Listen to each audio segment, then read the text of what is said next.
Today, I'm going to be talking about 2 words that I think can fundamentally transform your business and put it on a trajectory for super growth. And those 2 words are CMO Pro.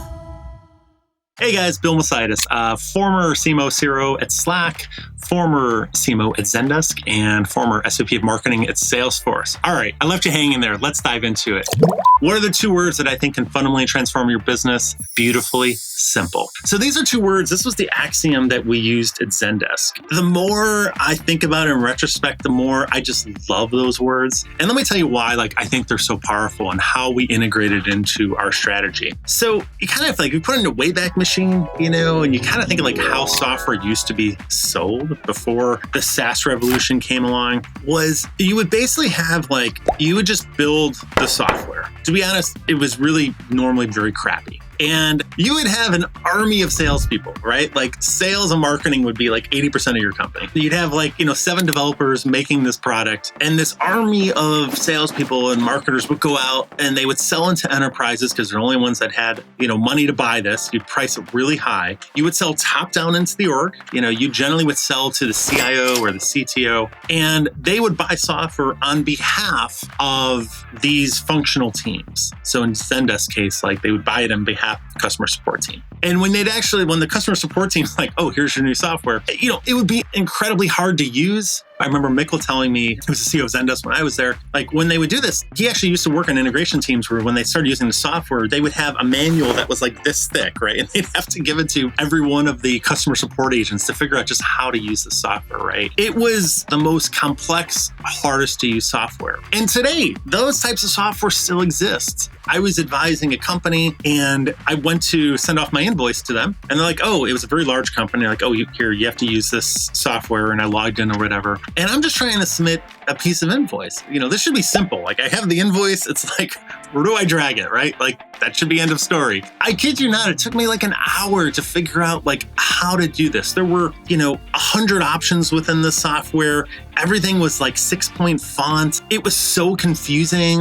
I'm getting lost. I'm just trying to submit an invoice. It was so frustrating, right? But that is the state of a lot of B2B software now. It's hard for users to get in there and just to start experience value, especially when you don't, kind of embrace product-led growth and some of those metrics. When you're only thinking about, top line sales, revenue, leads coming in, you're not really thinking about is this software, what is the experience of this software? And so that beautifully simple mantra, what it is, it focused us. It was this overall axiom, this overall guiding principle that, hey, we always wanted to make the experience beautifully simple. So let's break that into 2 parts, right? 1, beautiful, right? I love clean design, right? Where you don't have, how many have gone to a homepage or you're in marketing, right? You're working on your homepage and everybody wants something in it. Oh, we have to have this, we have to have this, we have to have this. And there's just then that homepage now has 7 buttons, CTAs. It has links to 100 different, areas, copies, 2 paragraphs to describe what your company does. There's just too much. And there's something about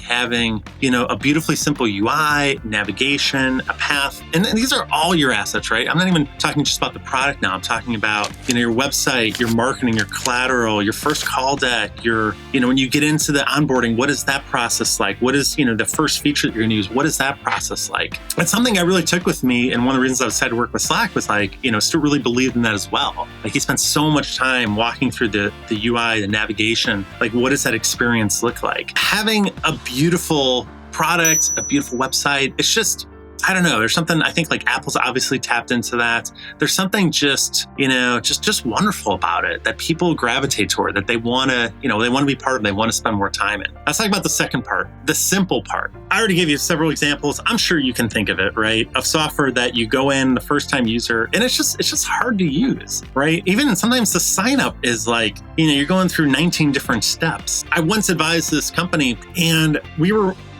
mapping out how long it took for someone to actually get their first aha moment. And it was 3 months. And I was that's a really long time, right? Between when they sign up, they do all this work before they get their first aha moment. And there's a lot of complexity that comes with that. And when you can make things simpler and more intuitive, it's just gonna, people are gonna use the product more, they're gonna talk about it more, they're gonna love it more.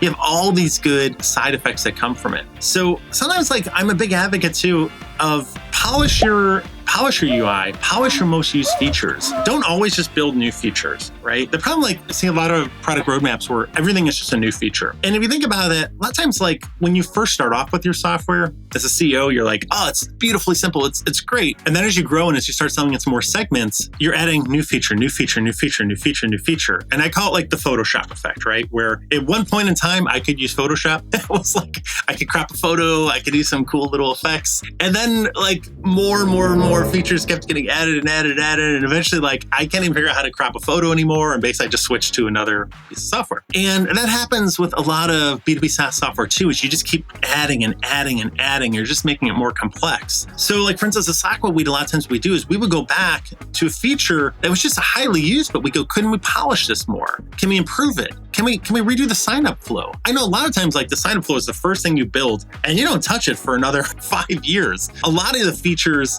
that are the most commonly used are the earliest ones built. You know, they're never really gone back to. And sometimes they're clunky. You know, people are using it because they have to, but they're clunky. So we would go back, we'd work on features, common features, can we polish it? We would also kind of follow a strategy of not just launching every feature the minute it was minimally viable, right? And I know sometimes that's kind of like a strategy, like, hey, we just want to get these features out. We want to get feedback as quick as we can. And I do like feedback, but you got to understand too, like, sometimes when you launch these features before they're ready, before they're polished, people have really bad experiences with them. And again, the more bad experiences you have, the less likely you're going to recommend the company, the more likely you're going to be a detractor. You know, you're not going to have that evangelism that you can tap into. So for instance, like when we launched emoji reactions to posts, right? Pretty common now, right? You do a post on Slack and you can add a little thumbs up, a smiley, or, you know, whatever your emoji reaction is. We did a lot of internal testing on that. And the first version, it was horrible. It was like, I remember I was using a desktop and you would mouse over and you mouse over to the emoji reaction and a little box would appear like 3 inches up to the right. And you'd have to mouse in perfectly to that box. If you didn't, it would disappear. You know, within the box, it was just like kind of like random emojis. You know, when you actually clicked it, it was really weird how it added it onto the post. Did it work? Yes. Could you add an emoji reaction? Yes. Was it like polished? Was it simple? Was it beautiful? Absolutely not. And the cool thing was we spent a lot of time. I think we went through like 20 or 30 revisions on that. Like, just kept polishing it, smoother, easier to understand, of course, right? To a point where it's just like, oh, boom, boom, boom, right? Like, it's just super simple, easy, and people loved it. It was like a hugely successful feature. So I think like that, you know, that beautifully simple, it's just something to think about as you go through your company, whether you're a VC, whether you're a CEO, whether you're a marketer. Don't underestimate like how much power that has. And kind of recognize too that the inertia is to build not beautifully simple products. The inertia is to rush it out. The inertia is to these products that are just going to get more and more complex. It's just something you really have to fight for if you believe in it. So anyways, I'd love to hear from you guys though. What's an axiom that, you know, held really true to you that your company just embraced and you thought it really was like fundamental to you growing? I read all the comments. I always love the stuff. I geek out on it. So thanks again for joining and look forward to talking next time.